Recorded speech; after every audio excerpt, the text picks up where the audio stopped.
या तिघांना मराठी रंगमंचाने नाटकात काम दिलं पाहिजे? अरे हे कोण आहे ते? यांना काय माहिती आहे? कोण संजय राऊत? काय त्याचा संबंध आहे? अरे पक्षाकडे बघ ना.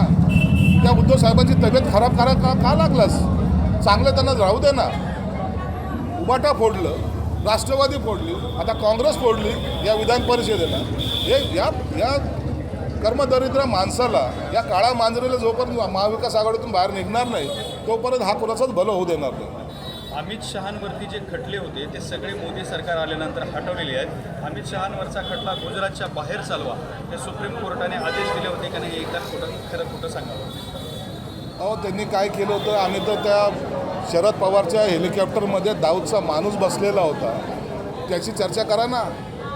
दाऊदला घेऊन फिरणारे तुम्ही लोक, तुम्ही आम्हाला काय सांगता?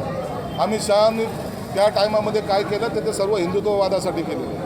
हिंदुत्वाची भूमिका घेऊन ते सरकार पुढं आलेलं आहे. म्हणून मोदी हे देशाचे पंतप्रधान होऊ शकले आणि अमित शहा गृहमंत्री झाले. आज त्यांनी या देशालाच नाही तर अख्ख्या जगाला एक इशारा दिलेला आहे. त्यांच्याकडे लोक आज एक मोदी आहे तो सब कुछ मुमकिन आहे हे जे ह्या भावनेतून पाहतात हेच खऱ्या अर्थानं आमचं यश आहे.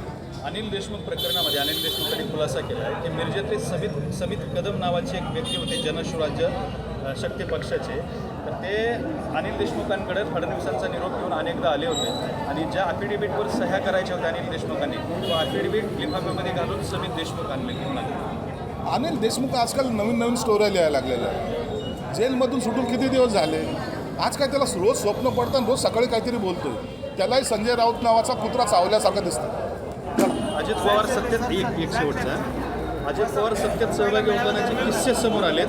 अजित पवार यांच्या अमित शहाच्या 10 बैठका झाल्या, मास्क आणि टोपी घालून वगैरे केली, हे असे सगळे किस्से सध्या समोर येतात. हो कसे बैठकी झाल्या काय झाल्या, परंतु अजित पवार आज आमच्याबरोबर आहेत. माहिती मजबूत आहे आणि हे तुम्हाला गाडल्याशिवाय राहणार नाही एवढं निश्चित आहे.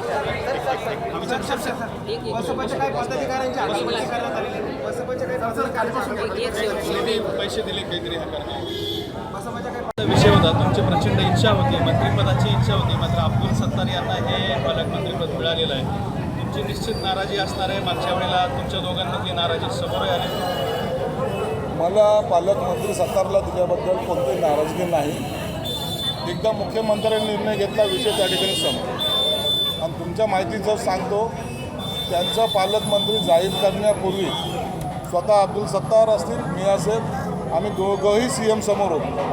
CMनी मला विचारूनच त्यांची पालकमंत्रीपदाची निवड घोषित केलेली आहे. म्हणून मला त्याबद्दल नाराजी व्यक्त करण्याचा काही प्रश्न येत नाही. तुमचं मंत्रिपद आमचं मंत्रिपद कधी येईल ह्याचा सर्व निर्णय एकनाथ शिंदे घेतील. ते आमचे नेते आहेत, त्यांना योग्य वेळेला योग्य तो न्याय द्यायचा प्रयत्न करतात आणि आम्हाला त्याबद्दल काही नाराजी असायचं काही कारण पण नाही. चंद्रकांत खैरे म्हणतात तुमचे जुने सहकारी पश्चिमच्या गद्दाराला मला गाडायचं.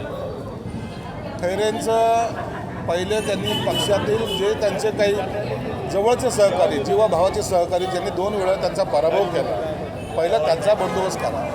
आमच्याबरोबर लढताना तुम्हाला आमच्याबरोबर नाही तर पहिले त्यांच्याबरोबर लढायचं. आणि मला वाटत नाही त्यांना उमेदवारी देतील, कारण की पक्षही आता चेंज करायच्या भानगडीत आहे. म्हणून आता खैरेंचं वजन मातोश्रीवर किती आहे हे जर त्यांनी उमेदवारी मिळवली तरच ते सिद्ध होईल. नसता खैरेंचं वजन संपलं असं म्हणायला काही हरकत नाही. काल शरद पवार होते, मनोज जरंगे आजही बोलले किंवा मुख्यमंत्री एकनाथ शिंदे, चंद्रकांत पाटील सुद्धा बोलत आहेत. याची सर्वपक्षीय बैठक मराठा आरक्षणासंदर्भात होईल. त्याला स्वतः मनोज जरंगेने उपस्थित राहावं आणि जर ते प्रतिनिधींनी जो निर्णय घेतला तर त्याला ते राजी होत नाही असं त्यांचं. मी कालही सांगितलं, मनोज जरांगेने जो चांगला स्टँड घेतला की विरोधी पक्षाने त्यांची भूमिका स्पष्ट करावी.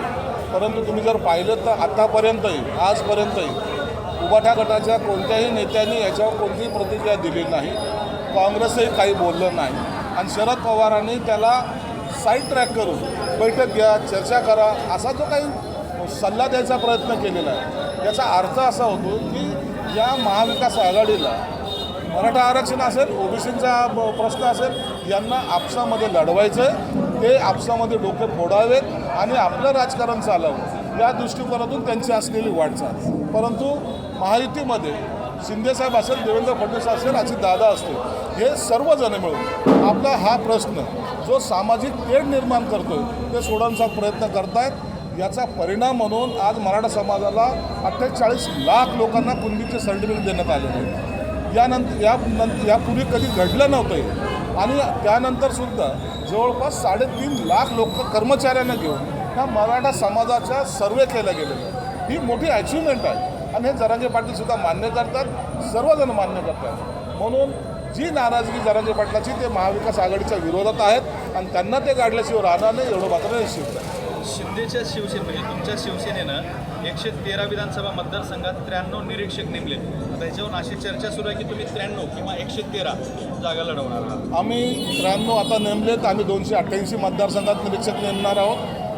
भाजपही 288मध्ये नेमणार आहेत आणि राष्ट्रवादी 288 मतदारसंघात नेमणार आहेत. या ज्या तुमच्या कॅल्क्युलेशन्स आहेत या तशा नाहीत. तर महायुतीमध्ये भाजप असेल, राष्ट्रवादी असेल की शिवसेना असेल, या तिन्ही पक्षाच्या कार्यकर्त्यांनी एक संघ होऊन ही निवडणूक लढवावी यासाठी हे निरीक्षक नेमलेले आहेत. याचा कुठेही गैरअर्थ काढू नका. या युतीमध्ये कोण किती जागा लढवेल याचा निर्णय या पुढच्या आठवड्यामध्ये या महायुतीच्या नेत्यांची होणारी बैठक, त्या बैठकीनंतर या जागा डिक्लेअर केल्या जातील आणि कोणता पक्ष किती जागा लढवेल. प्रत्येक पक्षाचा कार्यकर्ता किंवा नेता हा आपल्याला जास्त जागा मिळावा यासाठी आग्रही असतो. परंतु याचा अखेरचा अंतिम निर्णय हे तिन्ही नेते घेतील आणि तो जे निर्णय घेतील त्या पद्धतीने आम्ही निवडणुकी लढणार आहोत. आमच्या महायुतीमध्ये कुठेही कुरबुर होणार नाही याची काळजी आम्ही घेतलेली आहे. उलटपक्षी महाविकास आघाडीमध्ये आजही जर पाहिलं तर त्यांच्यामध्ये एकमेकांमध्ये ताळमेळ नाही आणि ही महाविकास आघाडी येणाऱ्या निवडणुकीमध्ये एकत्र राहणार नाही असं चिन्ह आता सध्या दिसतं. तुमच्या 113 पकडल्या, भाजपच्या 160 170 पकडल्या तर हा आकडा तुम्ही मानूच नका. हा अजित आकडा पवारांना काही शिल्लक राहत नाही. हा आकडा हा तुमचा जो दिलेला आहे तो आकड्याशी काहीही संबंध नाही. युतीमध्ये आणखीन बोलणी सुरू झालेली नाही. पुढच्या आठवड्यामध्ये बोलणीला सुरुवात होईल. त्यावेळेला सगळ्यांचे आकडे हे समोर येतील आणि यावर आज चर्चा करणे म्हणजे आपसामध्ये वाद घालण्यासारखा प्रकार आहे. आमच्यातला कोणीही कोणत्याही जागेवर आग्रही नाही. सर्व निर्णय हे वरिष्ठ नेते घेतील. सगळे सोयऱ्याचा जो GR काढला होता शिंदे सरकारने, तर त्याचं आणखीन अंमलबजावणी झालेली नाही. तर ह्या विधानसभेच्या आचारसंहितेच्या आधी त्याची अंमलबजावणी होणार का असा प्रश्न. आम्ही जो GR काढला होता त्या GRबद्दलचा सर्व त्याच्याबद्दलचं जे काही आम्हाला ऑब्जेक्शन आले होते किंवा तक्रारी आल्या होत्या, जवळपास 7.5 लाख तक्रारी आल्या होत्या, त्या तक्रारीचा निपटारा सर्व झालेला आहे. आम्ही दिलेलं 10% आरक्षण आज सुप्रीम कोर्टामध्ये ज्यांनी चॅलेंज केलं आहे त्यांच्या विरोधातसुद्धा आम्ही चांगले वकील देऊन आतापर्यंतही ते आरक्षण टिकून ठेवलेलं आहे. म्हणून आम्ही पॉझिटिव्ह लाईननी चाललेलो आहोत. आम्ही दोघंही समाजाला, OBC समाज असेल, मराठा समाज असेल, दोघांना बरोबर घेऊन जाण्याची भूमिका जी आमच्या सरकारची आहे त्या दृष्टिकोन आमचे पावलं आम्ही टाकतो आहे आणि दोन्ही समाजाला आमच्याबद्दल असलेला विश्वास हा आम्ही टिकवणार आहे. संजय राऊत म्हणतायत तुमचे अत्यंत जवळचे मित्र, अजित पवार गुप्तहेराप्रमाणे खोट्या विषय लावून अमित शहांना भेटायला जात होते. देवेंद्र फडणवीस अजितदादा रात्रीच्या अंधारात उभे होऊन मेकअप केला. BJPचं राज्य नव्हतं तेव्हाही शिंदे अहमद पटेलांना कसे भेटायला जात होते हे सुद्धा.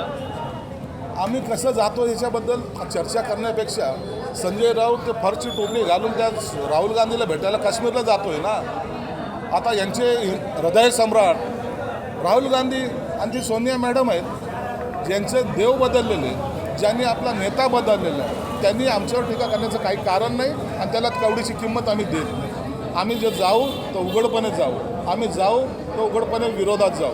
आम्ही जे उठाव केला उघडपणे केला आणि छाती ठोकपणे तुमच्या छातीवर चढून आम्ही इकडं आलेलो आहोत. म्हणून आम्ही शिवसेना प्रमुखांचे जे विचार होते ते पायदळी तुडवण्याचा यांनी प्रयत्न केला. जे लाचारीने इतरांच्या दारात जाऊन उभं राहत आहेत, सिल्वर ओकला मुजऱ्या झाडणाऱ्यांनी आमच्यावर टीका करण्याचा त्यांना अधिकारसुद्धा नाही. देश विदेशातील प्रत्येक घडामोडींचे लाईव्ह अपडेट मिळवण्यासाठी आता साम टीव्हीच्या सर्व सोशल मीडिया प्लॅटफॉर्मला लाईक, फॉलो आणि सबस्क्राईब करा. तसंच सर्व नोटिफिकेशनसाठी बेल आयकॉन प्रेस करायला विसरू नका.